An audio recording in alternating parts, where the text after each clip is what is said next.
I got so much motherfucking design on right now. Break it down, bring it back, make it clap. I got 3 old thoughts, new guap, wear that dick. Bitches on my line, and you know. Singosari merupakan sebuah kerajaan yang bercorak Hindu, di mana kerajaan tersebut berkembang dengan pesat di wilayah Jawa Timur, tepatnya di daerah Malang.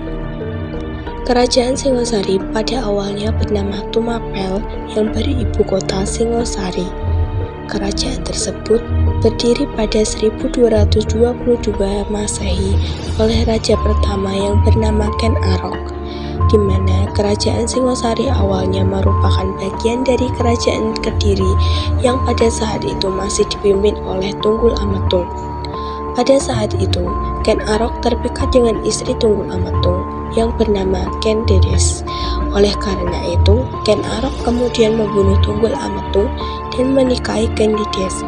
Namun, Ken Arok tidak merasa puas dan semakin menjadi-jadi.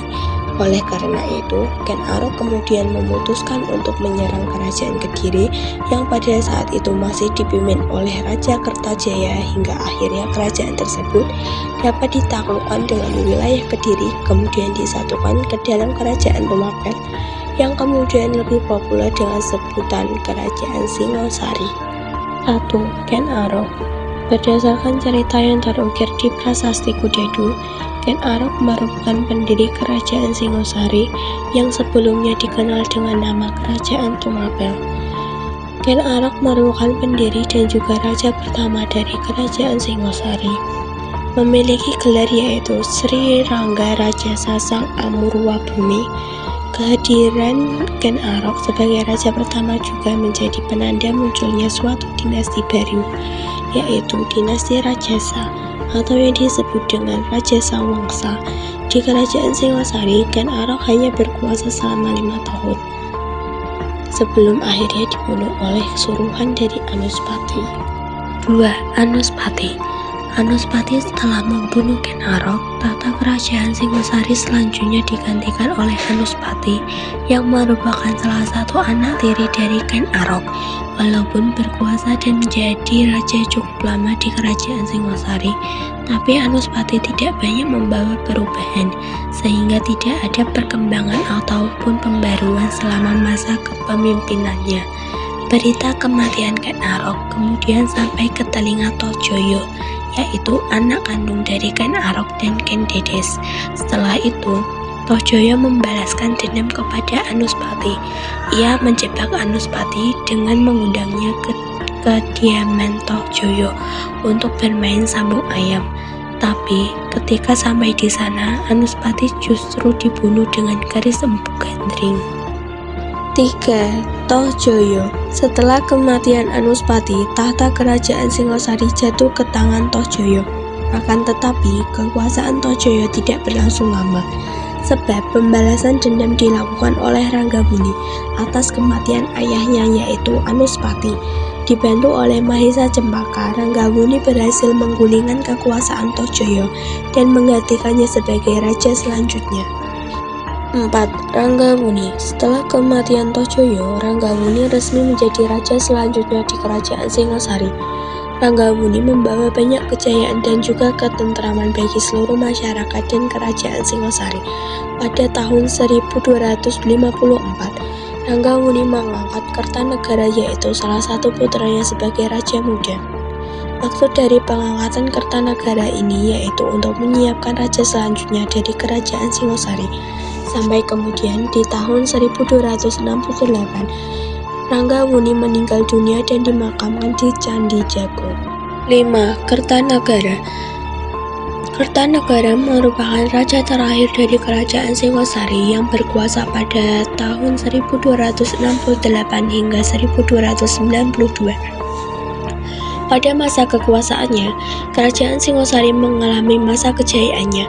Kertanegara kemudian berhasil memperluas daerah kekuasaannya hingga ke Sunda, Bali, Sumatera, Kalimantan, dan Malaka. Kekuasaan Kertanegara akhirnya harus berakhir karena adanya serangan dari Mongol, dan terjadilah perebutan kekuasaan dalam kerajaan tersebut. Masa kejayaan Kerajaan Singosari terjadi pada saat pemerintahan Kertanegara. Sementara raja-raja sebelumnya seperti Ken Arok dan juga Ranggabuni juga mengalami kejayaan, tapi tidak sama seperti saat dipimpin oleh Kertanegara, di mana semua aspek kehidupan yang ada di dalam Kerajaan Singosari mengalami kemajuan yang cukup signifikan. Salah satunya tanda dari kejayaan Kerajaan Singosari pada waktu itu ada pada di bidang politik dan ekonomi. Jika dilihat dari bidang ekonomi, bisa dibuktikan dengan meningkatnya kemakmuran para petani dan para pedagang. Sedangkan peningkatan yang paling menonjol ada pada di bidang politik, di mana terjadi ekspansi secara besar-besaran oleh Kertanegara sampai ke wilayah Malaka. Kepemimpinan Kertanegara yang cukup tegas dan tidak segan untuk mengganti beberapa penjabat kerajaan yang tidak bekerja dengan baik, itulah yang menjadi salah satu faktor meningkatnya kejayaan kerajaan tersebut. Selain itu, Kertanegara juga lebih pintar untuk menjalin persahabatan dengan negara lain. Itulah yang menjadi salah satu keunggulannya ketika menjabat sebagai raja, sehingga Kerajaan Singosari bisa lebih sukses. Walaupun Kertanegara merupakan salah satu raja yang membawa Kerajaan Singosari pada masa kejayaannya, namun ia juga menjadi raja yang membawa Kerajaan Singosari pada masa keruntuhannya.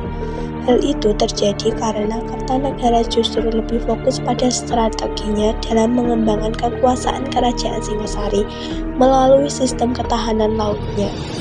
Oleh karena itu, ia justru abai dengan pertahanan yang berasal dari dalam kerajaan itu sendiri. Saat Kertanegara sedang fokus dengan misinya dalam mengembangkan kekuasaannya, Jayakatwang yang masih mempunyai garis keturunan dengan Kerajaan Kediri mulai memberikan serangan kepada Kerajaan Singosari.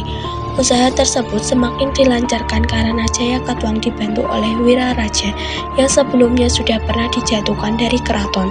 Dari Wiraraja, akhirnya Jayakatwang mengetahui waktu yang tepat untuk melaksanakan serangan ke Kerajaan Singosari. Pada saat itu, Singosari diserang dari arah dua sekaligus, yaitu dari arah utara dan juga selatan. Akan tetapi, ternyata serangan yang berasal dari arah utara malah mengincar pasukan yang dipimpin oleh Arda Raja dan juga Raden Wijaya. Sementara serangan yang berawal dari arah selatan justru paling berdampak sampai menewaskan Kertanegara. Meninggalnya Kertanegara kemudian menjadi akhir dari masa kejayaan Kerajaan Singosari. Kemudian wilayah Singosari dikuasai oleh Jayakatwang dan ia membuat ibu kota baru